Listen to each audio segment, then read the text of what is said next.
KNG ပြည်သူများအားလုံးပဲမင်္ဂလာပါရှင်ဒီကနေ့ဧပြီလ3ရက်နေ့မှာရရှိထားတဲ့နေ့စဉ်သတင်းတွေကိုတင်ဆက်ပေးပါတော့မယ်ကျွန်မအနောပါရှင်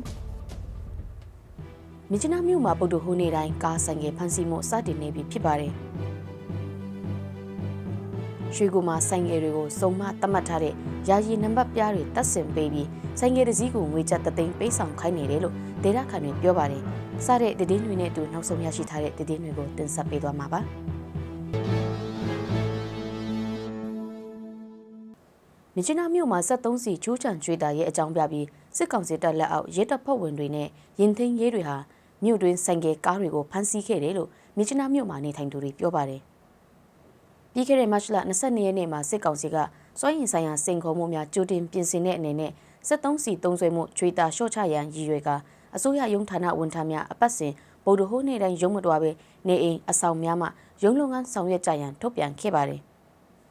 ခုလိုစစ်တပ်လက်အောက်ရုံးဝန်ထမ်းတွေကိုနေအိမ်ကနေအလုပ်လုပ်ကြဖို့ညွှန်ကြားချက်ထုတ်ပြန်ပြီးတဲ့နောက်တပတ်ကျော်ကြာဧပြီလ3ရက်နေ့ကစပြီးမြစ်ချနာမြို့တွင်73စီချိုးချံကျွေးတာရဲ့စီမံချက်အောက်73စီအသုံးပြုပြီးမောင်းနှင်တဲ့ကားဆိုင်ကယ်တွေကိုစတင်ဖမ်းဆီးခဲ့တာဖြစ်ပါတယ်။မြစ်ချနာမြို့တွင်စုံမထွက်ရတတ်မှတ်ခြင်းမရှိဘဲခုလိုဗုဒ္ဓဟိုးနေ့တိုင်းဘက်ထရီဆိုင်ကယ်မှလွဲပြီးကျန်ရင်များကိုဖမ်းဆီးမလုပ်နေတဲ့အတွက်ရက်ကွက်တွင်ဈေးလေးရောင်းတဲ့ဈေးတွေအပါအဝင်အလုတ်ခွင်သွားမဲ့ပြည်သူတွေအဖက်ဖက်ကနေခက်ခဲနေကြတာလည်းဖြစ်ပါတယ်။ဒီကိစ္စနဲ့ပတ်သက်ပြီးစစ်ကောင်စီခန့်ကချင်ပြည်နယ်အစိုးရအဖွဲ့ကလည်းတရားဝင်ထုတ်ပြန်တာမျိုးမရှိဘဲ73စီချိုးချံချွေတာရဲ့အကြောင်းပြဖမ်းဆီးနေတဲ့အတွက်ပြည်သူတွေကြားဝေဖန်မှုတွေမြင့်တက်နေတာပဲဖြစ်ပါတယ်။ကချင်ပြည်နယ်ရွှေကူမြို့တွင်းမှာစစ်ကောင်စီရဲတပ်ဖွဲ့ဝင်တွေကဒီရက်ပိုင်းမြို့တွင်းလမ်းတွေကိုပိတ်ဆို့ပြီးဆိုင်ကယ်တွေကိုလိုက်လံဖမ်းဆီးနေတယ်လို့ဒေသခံတွေပြောပါတယ်။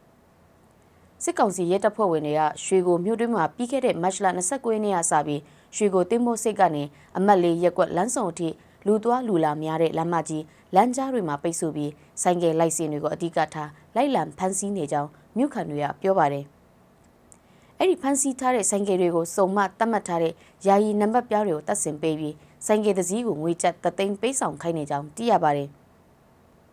ဒေတာခန်တွေပြောပြချက်အရဒီရက်ပိုင်းတွင်ဆိုင်ကယ်အစီးတရာထက်မနည်းဖမ်းဆီးခံထားရကြောင်းသိရပြီးအဖမ်းမခံရတဲ့ဆိုင်ကယ်တွေကိုလည်းစုံမယာယီနံပါတ်ပြားတွေလာတပ်ဆင်ကြဖို့စစ်ကောင်စီရဲတပ်ဖွဲ့တွေကလှုံ့ဆော်နေကြောင်းသိရပါတယ်။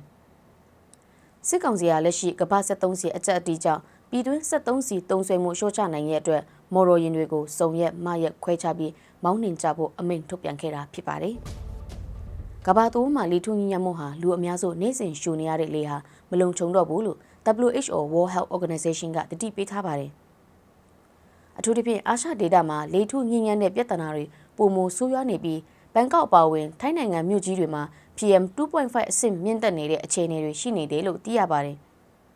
မြန်မာနိုင်ငံဘက်မှာလည်းလေယာမီးရှို့မှုတစ်တောလောင်ကျွမ်းမှုနဲ့မြို့ပြကထုတ်လွှတ်တဲ့လေကြောင့်လေထုညံ့မှုပြဿနာတဖြည်းဖြည်းတိုးလာနေတယ်လို့စစ်တမ်းတွေမှာပြောပြထားတာပါ။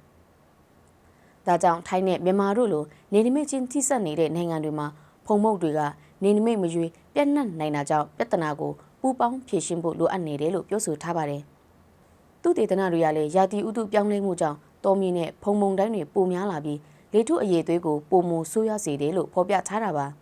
။ဒါကြောင့်အာရှဒေသမှာအထူးသဖြင့်တော့ထိုင်းနဲ့မြန်မာနိုင်ငံအတွက်လေထုညံ့ညံ့မှုကိုလျှော့ချနိုင်ဖို့နိုင်ငံအချင်းချင်းပူးပေါင်းဆောင်ရွက်မှုအရေးကြီးလာနေတာလည်းဖြစ်ပါတယ်။မြစ်ချနာမြို့မှာဒီရက်ပိုင်း73စီအခက်ခဲနဲ့ဗုဒ္ဓဟိုးနေ့တိုင်းဘက်ထရီဆိုင်ကယ်ကလွဲလို့ကားဆိုင်ကယ်တွေကိုစပြီးဖမ်းဆီးနေတဲ့အတွက်ဘက်ထရီဆိုင်ကယ်ဝယ်ယူသူများနေတယ်လို့မြို့ခံတွေကပြောပါတယ်။လက်တော်မြစ်ချနာမြို့တွင်ဘက်ထရီဆိုင်ကယ်ဈေးနှုန်းတွေဟာဆိုင်ကယ်အမျိုးအစားပေါ်မူတည်ပြီးကျပ်သိန်း30ကနေကျပ်သိန်း60ဝန်းကျင်ထိရှိနေတယ်လို့သိရပါတယ်။ပြီးခဲ့တဲ့ဖေဖော်ဝါရီလကစပြီးအရှေ့လေပိုင်းဒေသမှာဖြစ်ပွားနေတဲ့စီးရဲပဏိပခတွေကြောင့်လောင်စာစီတင်သွင်းတဲ့တင်မောတွေရဲ့ရေလမ်းကြောင်းတည်ယူပို့ဆောင်ရေးမှာပိတ်ဆို့မှုတွေဖြစ်နေတဲ့အကြောင်းပြချက်နဲ့စစ်ကောင်စီကအင်စီကားတွေကိုစုံနဲ့မစနစ်ကိုအကျင့်သုံးမယ်ဆိုတဲ့ထုတ်ပြန်ကြေညာချက်ကိုထုတ်ပြန်ထားတာပါ။အဲ့နောက်မြစ်ချနာမြို့အတွင်းရှိ73စီဆိုင်တွေဆိုင်ပိတ်တာအကန့်အသတ်နဲ့ရောင်းချတာတွေရှိခဲ့ပြီးဘက်ထရီဆိုင်ကယ်ဝယ်ယူသူပိုများလာကနောက်ထပ်ဧပြီလ3ရက်နေ့ဒီနေ့မှာတော့မြစ်ချနာမြို့တွင်ဗုဒ္ဓဟိုးနေ့တိုင်း73စီအသုံးပြုတဲ့ယာဉ်တွေကိုဖမ်းဆီးတာတွေဆက်တိုက်လှုပ်ဆောင်လာတာဖြစ်တယ်လို့လည်းသိရပါတယ်။ဒါကြောင့်မြစ်ချနာမြို့တွင်နေထိုင်တဲ့ပြည်သူတွေဟာဘက်ထရီဆိုင်ကယ်သာအဓိကပိုအတုံးများလာတာကြောင့်ဝယ်ယူသူပိုများလာတာဖြစ်တယ်လို့လည်းသိရပါတယ်။ဒီကနေ့ရရှိထားတဲ့သတင်းတွေကိုတင်ဆက်လို့ပြီးပါပြီ။ KNG ရဲ့နေ့စဉ်သတင်းတွေကိုကြည့်ရှုအားပေးကြတဲ့ပရိသတ်များအားလုံးကိုလည်းကျေးဇူးအထူးပဲတင်ရှိပါတယ်ရှင်။